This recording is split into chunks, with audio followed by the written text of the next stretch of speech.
दोस्तों, इसरो के वैज्ञानिकों ने दबाया चंद्रयान 3 का आखिरी बटन। चंद्रयान 3 उतरने लगा।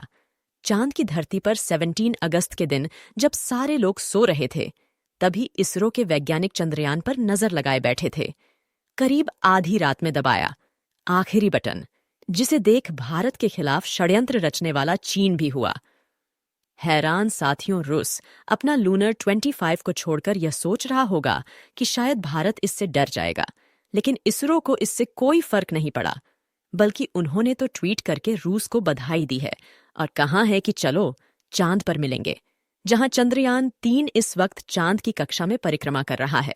और बड़ी खबर यह है कि 17 अगस्त के दिन भारतीय स्पेस एजेंसी ने हमारे इस बाहुबली स्पेसक्राफ्ट का आखिरी बटन दबा दिया है, जिससे चंद्रयान 3 से चांद की यात्रा में 2 बड़े बदलाव होंगे।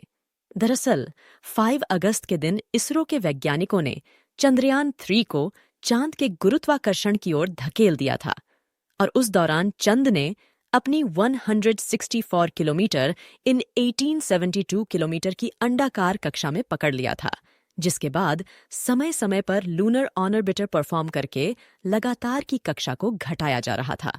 और अब 16 अगस्त के दिन चंद्रयान 3 के अंडाकार कक्षा को घटकर इसे 100 किलोमीटर गुणा 100 किलोमीटर की गोलाकार कक्षा में भेजा गया। यह प्रक्रिया डी-ऑर्बिटिंग के नाम से जानी जाती है और इसरो के वैज्ञानिक इस चांद की 5वीं ऑर्बिट में कर दिए। जब यह चांद की सतह से पूरे 100 किलोमीटर की ऊंचाई पर पहुंचा, तो 100 किलोमीटर की कक्षा पकड़ने की यह प्रक्रिया इतनी अहम इसलिए है क्योंकि किसी भी घूमती हुई चीज को उसके अंडाकार रास्ते में से निकालकर गोलाकार रास्ते में रखने के लिए सही रफ्तार और अक्ल की जरूरत पड़ती है। और जैसा कि आप जानते हैं कि चांद की कक्षा में चंद्रयान 3 का प्रोपल्शन मॉड्यूल कई सालों तक लगातार घूमता रहेगा, इसलिए अगर एंगल 1 डिग्री भी इधर उधर हो गया तो प्रोपल्शन मॉड्यूल हर चक्कर में चांद से दूर चला जाएगा और एक समय ऐसा आएगा जब यह चांद के गुरुत्वाकर्षण से निकलकर डीप स्पेस में खो जाएगा और इससे मिशन फेल भी हो सकता है। इसलिए इसरो के वैज्ञानिकों ने इस प्रक्रिया के लिए तगड़ी प्लानिंग किया था। 16 अगस्त के दिन चंद्रयान 3 के इंजन का बटन दबाया गया, जिससे इंजन अलग होकर सुबह 8:38 से 8:39 के बीच में 5वीं कक्षा बदल चुका है। 100 गुणा 100 किलोमीटर की ऑर्बिट होगी। ध्यान देने वाली बात तो यह है कि इस प्रक्रिया के सभी स्टेप पहले से ही चंद्रयान 3 के आर्टिफिशियल इंटेलिजेंस सॉफ्टवेयर में फिट कर दिए गए हैं। यानी अगर धरती से कोई चूक हो भी जाती है तो आर्टिफिशियल इंटेलिजेंस इसे अपने आप ही ठीक कर लेगा। दोस्तों, यह काम कितना मुश्किल है आप इसका अंदाजा इसी बात से लगा सकते कि रूस का लूना 25 स्पेसक्राफ्ट 16 अगस्त के दिन चांद की कक्षा में पहुंच गया है। यानी धरती से चांद की पहली कक्षा तक के सफर को छुटकियों में करने वाला रसचंद की पहली और 5वीं ऑर्बिट तक पहुंचाने के लिए रूस का लूना अगले 5 से 6 दिनों तक चक्कर काटता रहेगा। अब चंद्रयान 3 की बात करें तो आज 16 अगस्त के दिन 100 किलोमीटर के ऑर्बिट में धमाकेदार एंट्री करने के बाद हमारा चंद्रयान कक्षा में कुछ दिन आराम से चक्कर लगाएगी।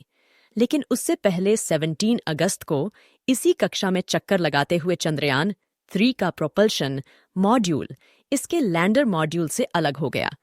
साथियों, इस प्रक्रिया को करने के लिए स्पेसक्राफ्ट के दोनों हिस्सों को जोड़ने वाले हुक खोल दिए गए। इसके बाद पिछले हिस्से की रफ्तार धीरे धीरे कम की जाएगी ताकि आगे वाला हिस्सा अपनी कक्षा में आगे बढ़ जाए और बिना किसी नुकसान के दोनों हिस्से अलग हो जाए। इसके बाद चंद्रयान 3 का लैंडर और प्रोपल्शन मॉड्यूल दोनों ही चांद के 100 किलोमीटर की कक्षा में अलग अलग घूमते रहेंगे। प्रोपल्शन मॉड्यूल तो यहाँ इसी तरह से चक्कर लगता रहेगा। लेकिन 20 अगस्त के दिन चंद्रयान 3 का विक्रम लैंडर अकेले ही चांद की ऑर्बिट और काम करके 100 गुणा 30 किलोमीटर की ऑर्बिट पड़ेगा और जहां से 30 किलोमीटर की ऊंचाई से वह अपनी रफ्तार को धीरे धीरे काम करते हुए चांद की सतह की तरफ पड़ेगा। आपको बता दें कि इस दौरान पहले तो लैंडर की रफ्तार को बढ़ाकर इसे सतह की तरफ धकेल जाएगा, लेकिन सतह के नजदीक पहुंचते हुए इसकी रफ्तार को धीरे धीरे काम किया जाएगा। दोस्तों, लैंडिंग के दौरान चंद्रयान 3 के विक्रम लैंडर की रफ्तार कई हजार किलोमीटर से घटाकर 7.2 किलोमीटर प्रति घंटा कर दी जाएगी। जो काम इसमें लगे लेजर अल्जीमीटर और लेजर डॉपलर की मदद कैसे किया जाएगा, जिससे यह चांद की सतह को छूते ही रफ्तार से आने वाले प्रेशर वजह से टूटकर बिखर ना जाए और चांद की सतह पर सॉफ्ट लैंडिंग कर पाए। तो दोस्तों, अगर आप सच्चे देशभक्त हैं तो कमेंट बॉक्स में आई लव माई इंडिया जरूर लिखें। धन्यवाद।